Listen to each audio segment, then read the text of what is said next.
Na'udzu billahi minasyaitonir rajim. Bismillahirrahmanirrahim. Lanjutan daripada pembahasan hukum bank, kitab Ahkamil Bank, tentang pembahasan jual beli. Kenapa ada bab khusus tentang jual beli? Karena dalam jual beli itu pindah hak kepada orang lain. Bila tidak sah di dalam syariat pindah hak kepada orang lain, berarti kita masih memakai milik orang lain. Memakai milik orang lain bila seandainya tanpa ridhonya, maka hukumnya haram. Jadi bila hukum haram, maka berlaku orang yang melakukannya mayusabu ala tarkih, mayusabu ala tarkih wa yu'aqabu ala fi'li. Diberi pahala kalau kita meninggalkan, namun disiksa bila kita mengerjakannya. Itu hukumnya haram. Makanya ada bab khusus di dalam syariat baginda Rasul tentang jual beli. Apalagi jual beli tersebut menyangkut akan makanan yang akan menghasilkan kepada lahmen, daging.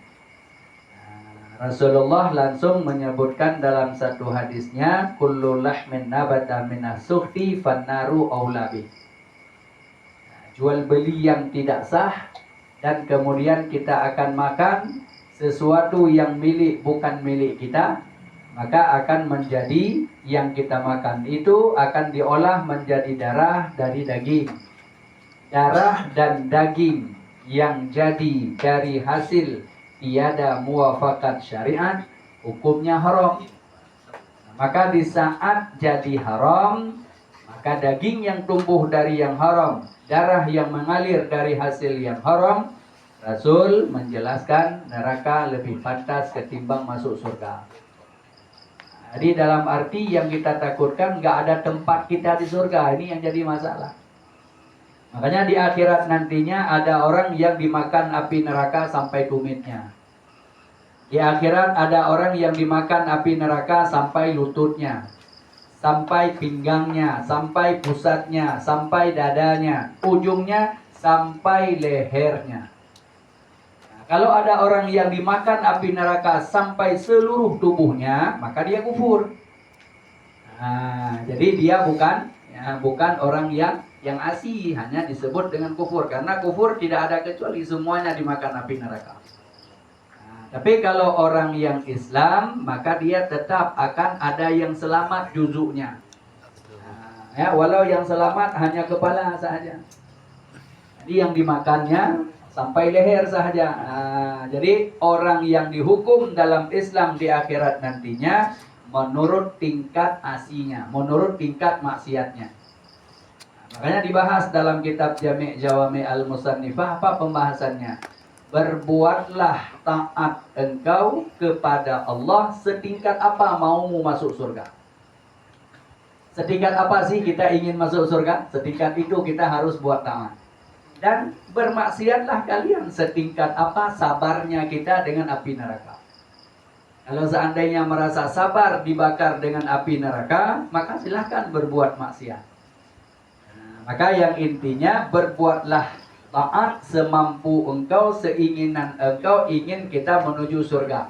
Rindu kita ke surga tingkat apa? Tingkat itulah kita mesti harus mengerjakan taat. Bila seandainya kita mampu bersabar di saat dibakar dengan api neraka, maka bermaksiatlah setingkat sabarmu. Mami yang katanya mengapur kok. Kalau nggak mampu untuk bertahan dengan apinya, maka jangan kita bermaksiat. Itu yang maksudnya. Yang ingin disampaikan seperti itu. Nah, maka silahkan bermaksiat setingkat apa sabarmu di saat engkau dibakar dengan api neraka. Nah, maka ini penting untuk kita hadirkan dalam kehidupan kita sehari-hari. Salah satu jalan yang sangat besar cara menyelamatkan diri dan keluarga dari jual beli. Karena sumbernya semuanya itu kita pasti ada transaksi dengan orang lain. Nggak mungkin kita hidup sendiri. Pasti kita butuh orang lain. Makan, beli. Semuanya butuh kita beli. Maka di saat transaksinya tidak jelas menurut agama, maka hukumnya haram. Pindah hak orang lain kepada hak kita tidak muafakat agama, maka tidak sah. Nah, bila tidak muafakat dengan syariat, maka mesti itu ada ilmunya. Kalau tidak ada ilmu, sering kita terjebak. Makanya sering kami sampaikan, makan yang lebih afdalnya sesudah ambil nasi bayar dulu, baru makan. Lebih afdal. Kalau kita makan dulu sesudah itu baru bayar, kalau seandainya pada uruf dia reda, hukumnya makruh. Pada urufnya, adat di negeri itu, adat di tempat itu, makan dulu nanti baru bayar. Reda berarti dia, hukumnya makruh. Makan punya orang itu. Makan milik orang, taruh nasinya, makan dulu sesudah makan baru bayar. Reda berarti dia, itu makan kita hukumnya makruh. Kalau dia tak reda, hukumnya haram, milik orang kita makan. Makanya sekali-sekali kan udah diamalkan oleh orang lain. Orang lain yang amal itu bukan karena dia paham syariat, tapi karena takut nggak bayar. Udah kita ini ambil, bawa ke kasir, bayar, baru kita makan. Nah, itu milik tam namanya. Yang kita makan itu milik kita sendiri. Itu bil afdal. Lepas daripada perkara makruh. Nah, karena orang kadang-kadang kan belum tentu rela semuanya. Kadang tengok kita aja orang-orang urung teten. Urung teten. Ini pasti yang tili pajuan ini. Dia tak rela ujungnya. Padahal kita tanya apa aja, tanya kelihatan pajuan apa itu. Kan karena ada sekali misalnya kita lupa lah atau gimana kan. Karena sih kan. Karena ya, di mana tempat meja kopi yang kita duduk di morning bakery biasanya. Sesudah kita duduk itu kita minum, kita makan, kita semuanya. Kadang-kadang nanti ada yang dibawa bil orang lain ke kita. Katanya ini belum bayar. Nggak tahu.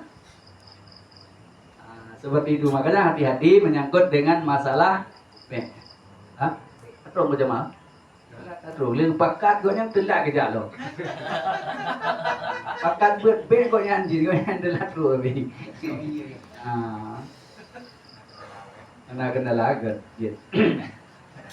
Nah ini yang perlu untuk kita pahami. Nah yang tadi belum mulai, baru pemanasan. Ini baru kita mulai penongkan cipres punya mati. Terus baru mulai. Nah maka disyaratkan. Ya, pada jual beli itu adalah ijab. Ya, ijab merupakan penjual. Orang yang menjualnya adalah ijab. Kita serahkan benda kita, apa yang kita serahkan kepada orang yang beli itu namanya ijab. Orang yang membeli itu namanya qabul. Nah, makanya kan perlu untuk juga kita pahami. Sudah kita singgung malam ya pengajian bulan yang lalu menyangkut dengan masalah ijab dan kabulnya pada akad nikah. Ini yang sering sekali kejadiannya. Sering seorang wali menikahkan anak orang. Bukan anak dia. Ini anak perempuannya. Ini anak laki-laki. Ini anak laki-laki namanya Sanprot. Kan? Jadi dia panggil Sanprot. Ya, dia jawab. Aku nikahkan dan aku kawinkan engkau. Engkau itu siapa? Engkau Sanprot kan? Dengan anak kandungku. Berarti anak orang kita kawinkan dengan anak kita yang seharusnya aku nikahkan dan aku kawinkan anak kandungku kepadamu Sanprot. Itu baru jelas. Baru dia nanti yang kabul. Kabul pun dia nggak perlu sibuk-sibuk. Aku terima nikahnya, nggak perlu. Kabil tu saja dia jawab sudah sah itu. Pajino be menghitat tu lagi yang lu tahun nikah dah aja lah kan. Jadi pubrat lah baju. Hanatah lo mungkin. Padahal hanti gak dia. Hanti pubrat orang menikah. Tidak boleh diberatkan orang yang menikah itu.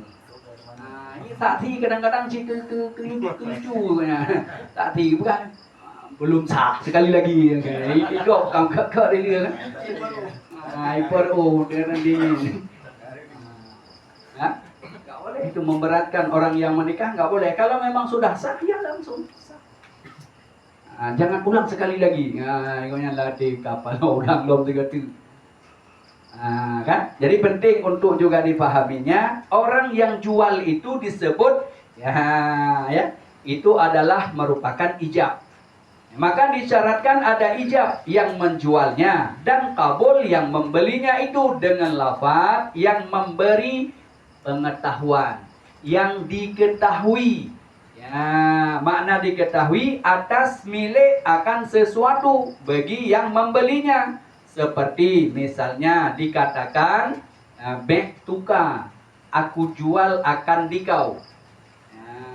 Ya, aku jual itu bahasa Arabnya. Tukar itu bahasa Arab atau bahasa Indonesia, karena sah jual nggak mesti dengan bahasa Arab. Yang penting bahasa yang paham. Kalau nggak paham, harus dimengerti oleh dua orang itu dengan bahasa yang mengerti. Sama seperti orang yang ya, ijab dan kabul pada akad nikah. Yang satu bahasa Arab, yang jawabnya harus ngerti, saksinya pun harus ngerti. Kalau ijab kabulnya dengan bahasa Arab, saksi pun harus ngerti bahasa Arab. Jangan nanti yang akad nikahnya dengan bahasa Jawa, yang jadi saksi orang Aceh, nggak paham dia bahasanya, nggak sah itu. Mesti harus dua saksi ini paham dua orang yang akad ini. Dengan bahasa Ajam boleh, tak ada masalah. Bahasa Ajam sah, dalam jual beli sah bahasa Ajam. Dalam akad nikah boleh dengan bahasa Ajam, nggak apa-apa. Karena ada ijab, ada kabul. Ya, orang bisu kita nikahkan boleh dengan isyarat, nggak apa-apa. Sah dengan isyarat. Dengan tulis, dengan tulisan bisa.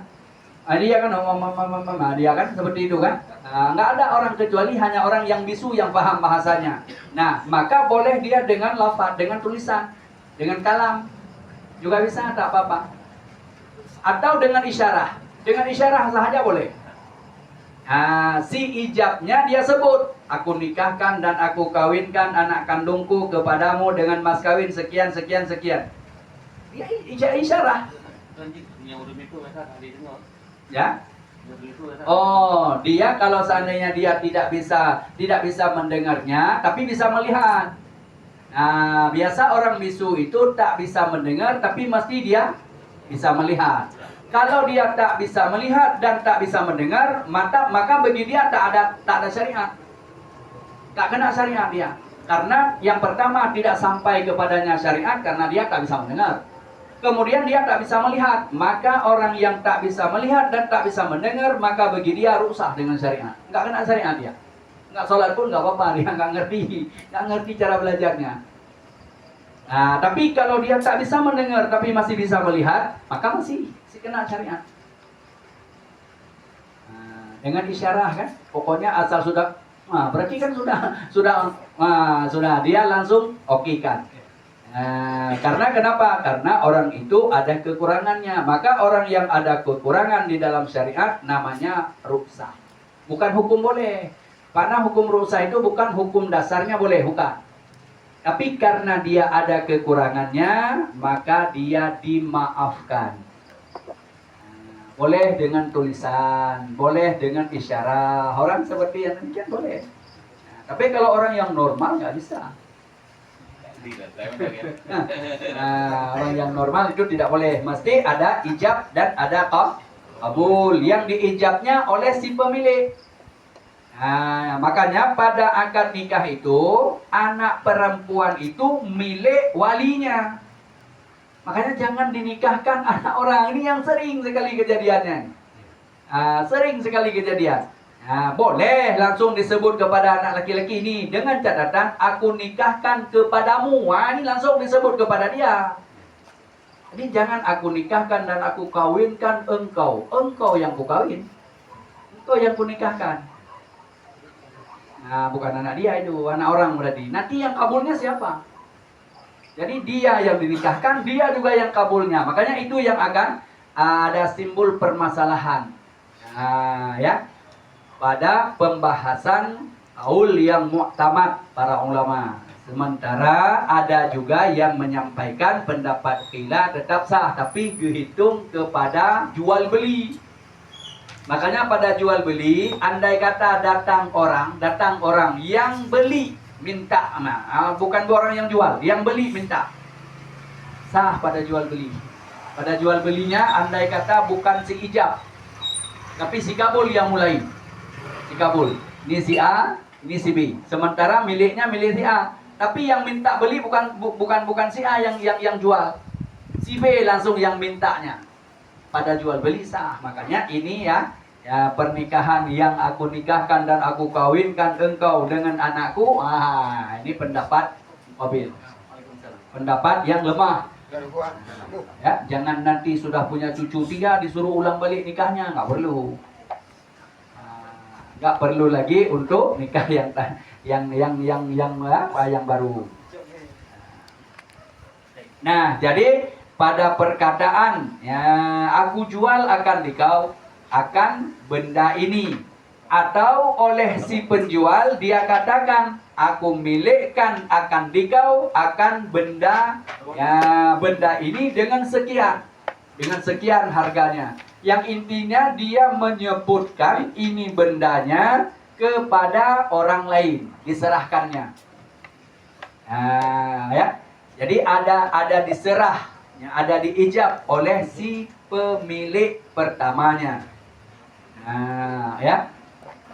Jadi pemilik itu ya boleh milik wakil, boleh milik tam. Kalau milik orang tidak boleh dijual. Sebagaimana yang sudah pernah kita bahas pada bulan lalu, kita ulang balik, barang titipan tidak boleh dijual. Itu amanah nanti. Seperti yang sudah kita bahas kan, datang ini diantar kuenya, tolong titip kan. Saya kejak Bang Dedi itu boleh get hurt kuenya. Titip bukan jual. Orang yang titip kurupu, orang yang titip, banyak kan yang titip di kedai-kedai kita, maka harus ditanya itu.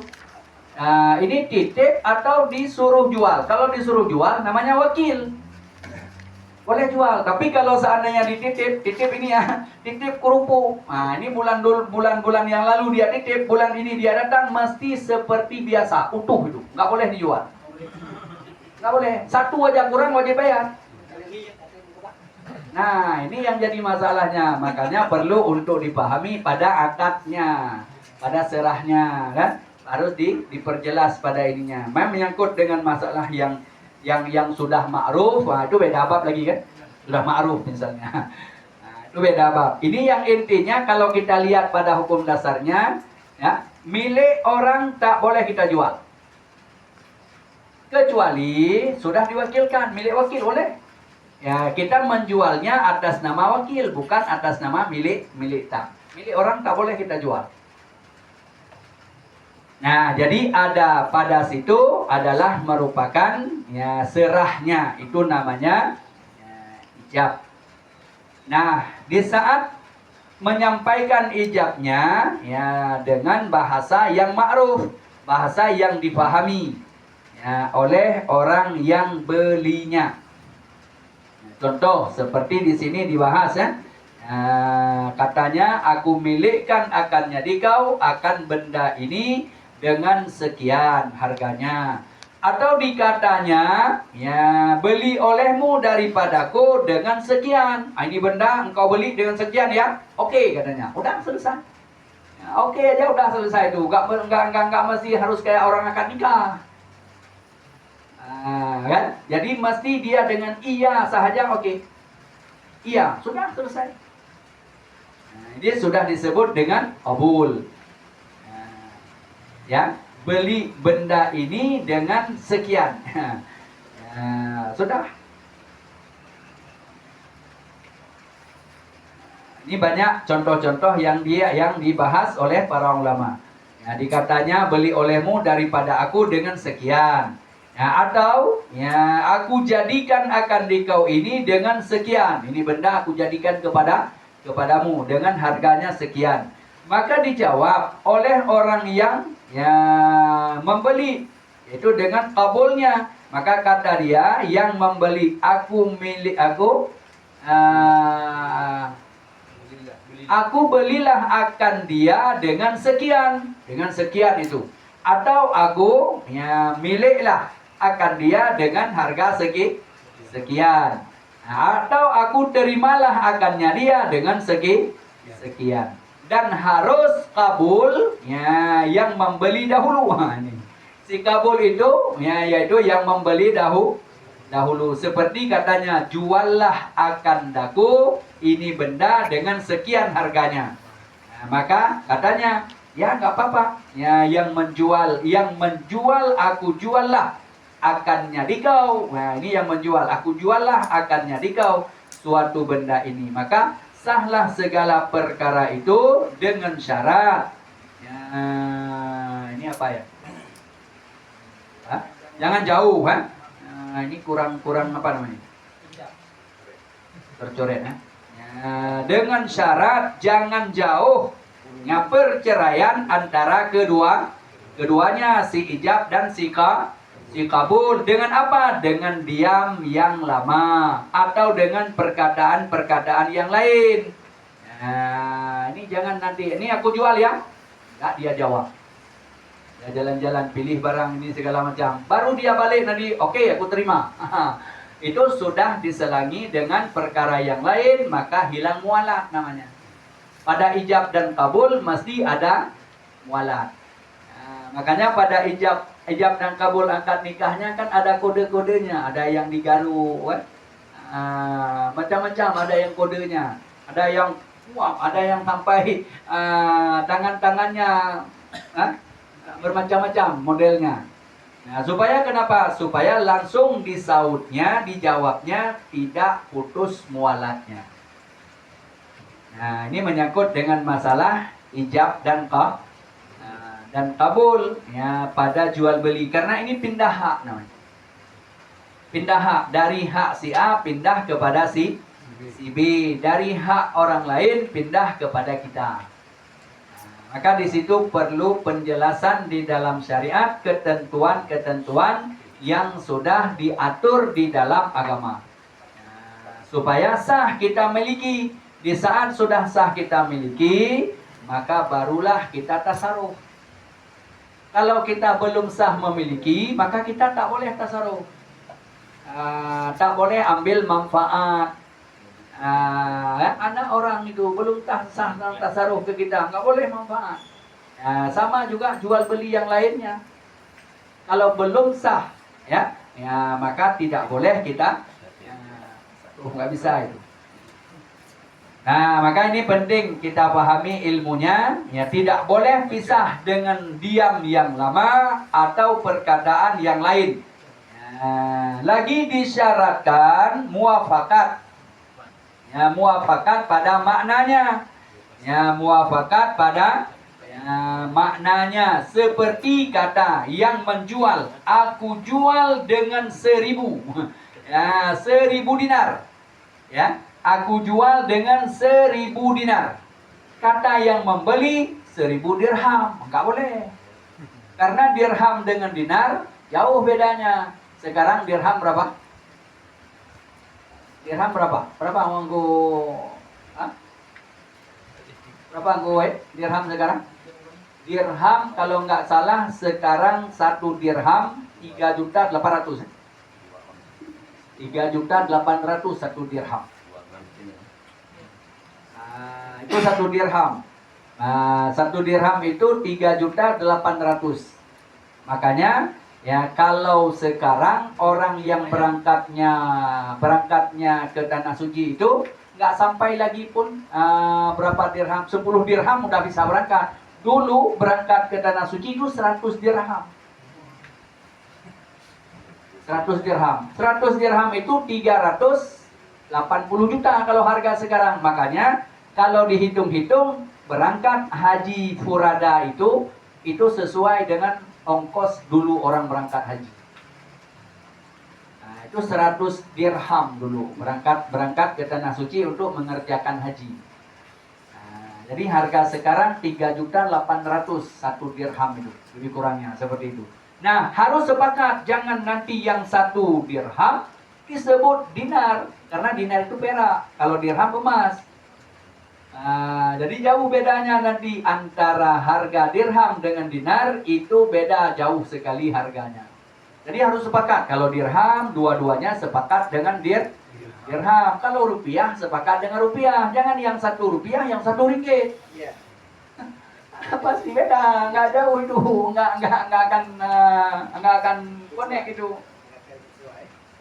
Yang 1 dolar, yang 1 rupiah, nggak bisa. Ya, mesti harus sepakat pada jualnya, ya, pada belinya dan pada jualnya. Itu menjadi syarat, itu sepakat antara si penjual dan si pembeli. Mesti sepakat dulu. Yang 1 kalau disebut dengan 1000 dinar, maka katanya aku beli dengan 1000 dirham, maka tiadalah sah. Dan lagi adalah keduanya itu yang keduanya itu dua-duanya adalah cerdik, yang boleh memerintahkan pada pekerjaan dirinya, pada pekerjaan diri keduanya, dan jangan digagahi dengan tiada sebenarnya. Dalam arti digagahi dipaksa. Nah, itu tidak boleh. Ya, kalau paksaan maka itu tidak sah. Jadi mesti harus dua-duanya orang yang cerdik. Ya, makna orang yang cerdik, orang yang punya bahasa Aceh, tanda urang careng, geko. Cara tanda urang careng, geko. Jadi menyatakan pegah gonyan bodoh, ikulapin yang ke. Kalau seandainya ada sekolah berarti itu bukan bodoh. Kalau yang cerdik pasti rapi dia. Mamiyahan rapi lain bab. Lain bab dong. Jadi 3 gen dan telengnya diingat li bahasa fatwa hayang suka. 3 gen diingat. Ilung halung peti hayang ninggai, bahkan lung dhok ru riung dong.